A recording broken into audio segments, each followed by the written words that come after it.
So what we're going to talk about tonight is how do you start to work out these muscle knots, how the tension in our muscles, how do we work them out? And how do we do that in lots of different ways? How do we maybe have a partner who can help us? How do we do it on our own? But the first thing I want you to remember is that these trigger points or knots that you feel around your body are your body's response to a couple things. One of the first things it's a response to is probably injuries or accidents that happened when you were little. You might not even know about, or maybe ones you do remember. Trauma's number one. We can have accidents and we can continue to have them, but when your body gets injured, it remembers that state. Your muscles have a memory, right? And so they remember this tense state. And if they're trying to protect you or, protect you from something that happened, they won't undo themselves unless your brain tells them that injury is gone. And a lot of times our brains get stuck in a chronic pain patterns. Right? So we need to kind of reset the brain. And that's what the adjustments are an attempt to start with. But if you can help with some of this trigger point work, which we'll show you, it will help. They work together. Repetitive traumas can also be part of it. You may sit in a certain way. You might have poor postures. You might always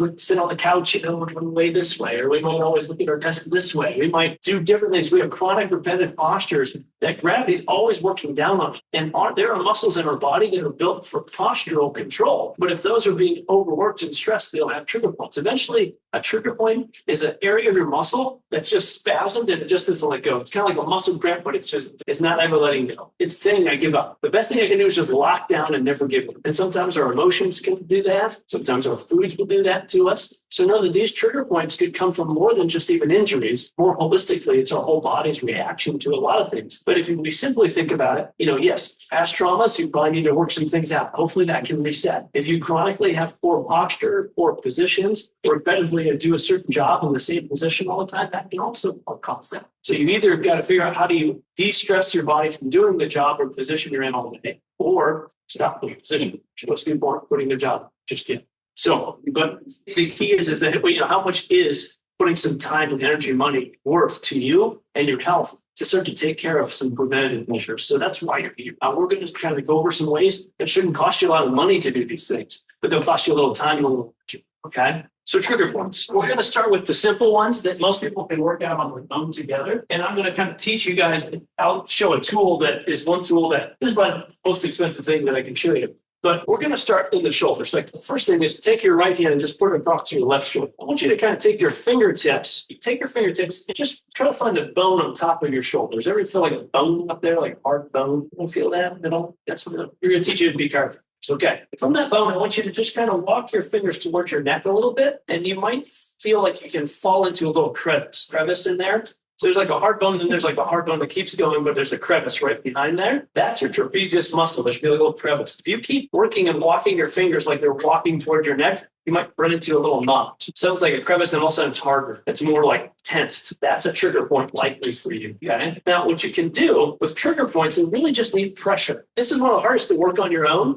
But you could just kind of pull your hand, pull that muscle down into your shoulder, pull that down in, and then try to put pressure. That should increase some pain. If you keep that pressure long enough, usually that pain starts to dissipate though. Like you're like, oh, I don't feel as much. But simply trigger point therapy is putting pressure into these knots and getting the neurology to just reset and say, I give up, I'm going to relax. That's what trigger point therapy is. You can relax there. Now, if you wanted to kind of do some other things, you could try to find on the other side if you want. And what I like to do is if I find some tension there, I'll actually try to move my head away from it. And I might feel my muscle kind of glide underneath my hands, in which that muscle is going underneath it. That trigger point's going through my fingers. So you can tilt your ear to your shoulder. You can turn your chin down to your shoulder. So that's that trapezius muscle. Now, for a lot of people, if you deal with a lot of trigger points in your neck and shoulders, it is one of the hardest places to work on your own. All right. I'll show you a couple ways to do that. So this is called a muscle hook. There's a bunch of different ones out there like this. But what this can do is you can use that as your hand and it'll be a lot easier on your shoulders. Okay.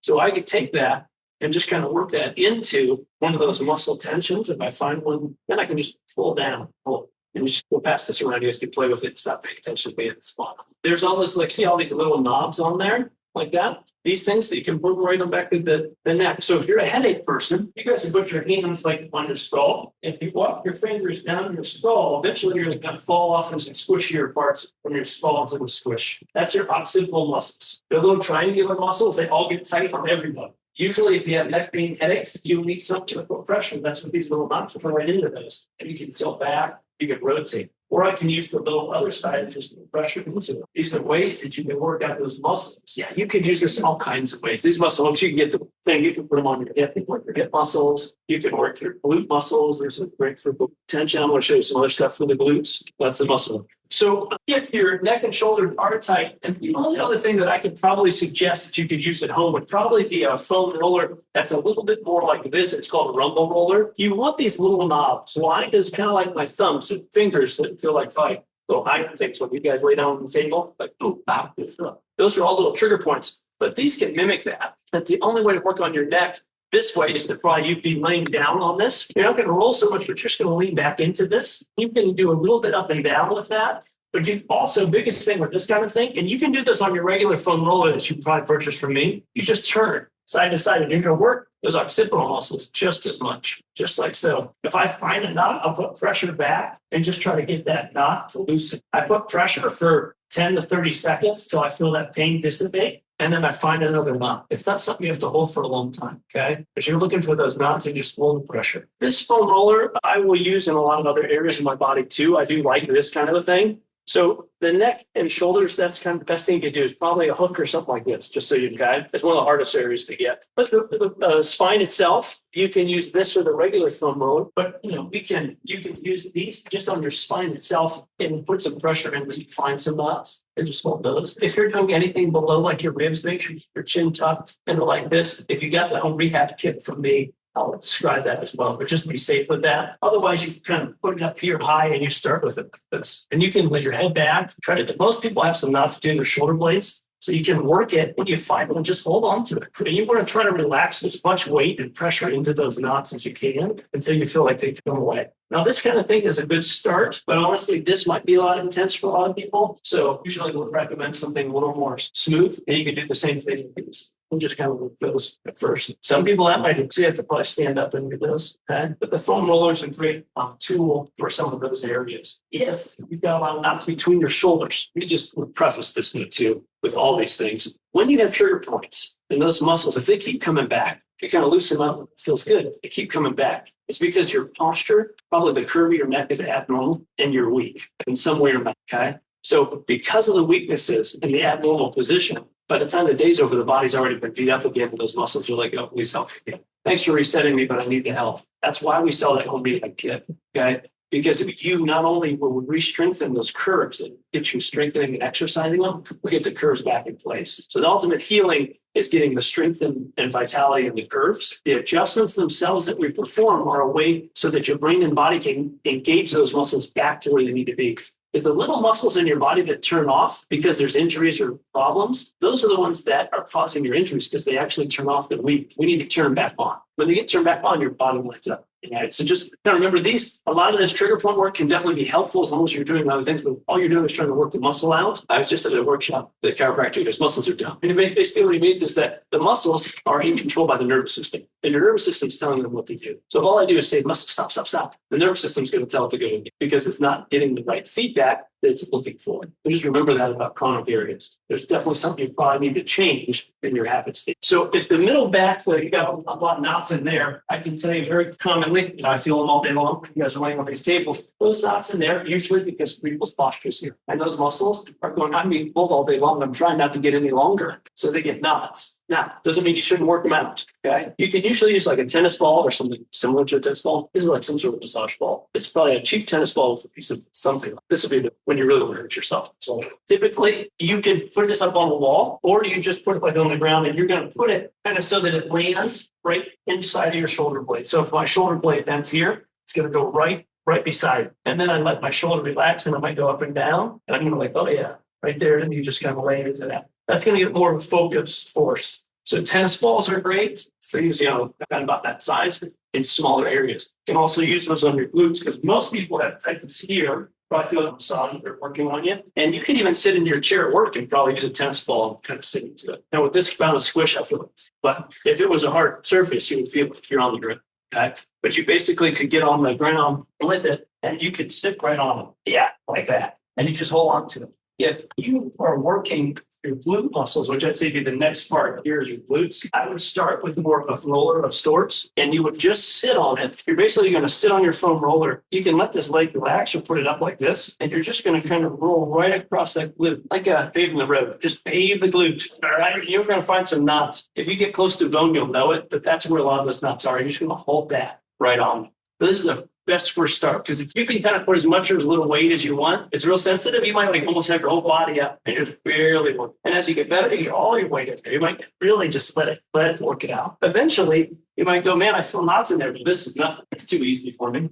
Your body adapts to everything. The softball is a great tool, okay? That doesn't have much give to it, and it's big enough that you can really get in there and just, oh yeah, right on, okay? And you're just gonna find where that is. If you're working these glutes, then you find your sacrum, that's triangular bone right here, that sacrum, that's where all the glute muscles are attached to. You wanna be right beside it, like right off the edge of it. That's where a lot of those knots are going to be. And then you can work your way all the way across the bone here. You're going to find a lot up and around there. And then right behind your femur, which is that bone here. So anywhere in that region, but usually it's kind of like this, okay? That's where you're going to find it in those. When you find the right one, you just hold on for 10 to 30 seconds, okay? That definitely start with the foam roller. You work into a smaller focused ball that's a little softer than something harder. Okay? So if I was working myself in my trigger points out, I definitely probably work my shoulders a lot in there, probably in the middle of the back there with the foam roller. Then I get into my glutes. Okay, those are kind of the 4 areas that I get. A lot of people that I find, you just don't feel this a lot, but your calves are really in need of some just getting worked out. You don't know what to do with glute. So the foam roller is probably that one that I would use first. And that's where you're going to kind of really roll right on this guy. If you're pulling your calf out, I would always turn your foot in and almost try to roll your shin bone, but just beside it. Like you don't want to be right on the shin bone here, but I'm like right beside it. Because right beside that muscle, that's right where those trigger points live. Shin splints and stuff will get there. So I turn my foot in, but then, lucky us, we have a whole outside of our leg that does different things. And that actually relates to your liver and your gallbladder and acupuncture. And so most of ours are kind of toxic just because of this unnatural environment. So if you go and you roll past, like up to your upper shin up there, you might really feel it. Guys, you're rolling like right across here. So if you put your foot out, you roll. And when you get down your shin and calf, make sure your foot's real relaxed. Foot's real relaxed. When you're rolling muscles, it's not like I'm not tightening my muscles and trying not to feel it. You want it to be as loose and relaxed as you can. You want your muscles limp, and you're going to roll right through them. Just like, you have a rolling pin and you're just rolling right through them. Which, side note, you can use a rolling pin. Okay? I don't know why I don't have any of those. I don't have any of those rollers. They beam all the way. But you can buy like little cell rollers, like massage rollers. Those are good for some areas too. I don't use mine that much, and I do a lot of work with myself. Just there's a lot of other tools I use.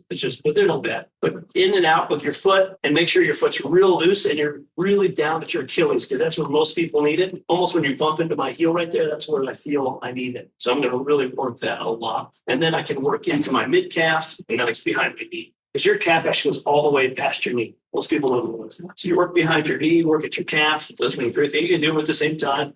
Sure. Double time. I usually find I have to do one to really get into some of the spots I want. So calf would be huge, and the behind the knee. I tell a lot of people to work the outside of their leg. That's kind of in here, this IT band. And most people don't like this. They're like, it's pretty tough. What I've seen in kinesiology research though is this body, it always feels tight and always can be stretched out, or it feels like it needs stretch, but it's mainly because the ankle and foot are not working properly. And that's why we do a lot with orthotics. It's why we try to adjust your feet. If you have any kind of issues up there and you think you need to check them, just take your shoes off. We check the feet. That's what I'm saying. You're looking for that. Okay.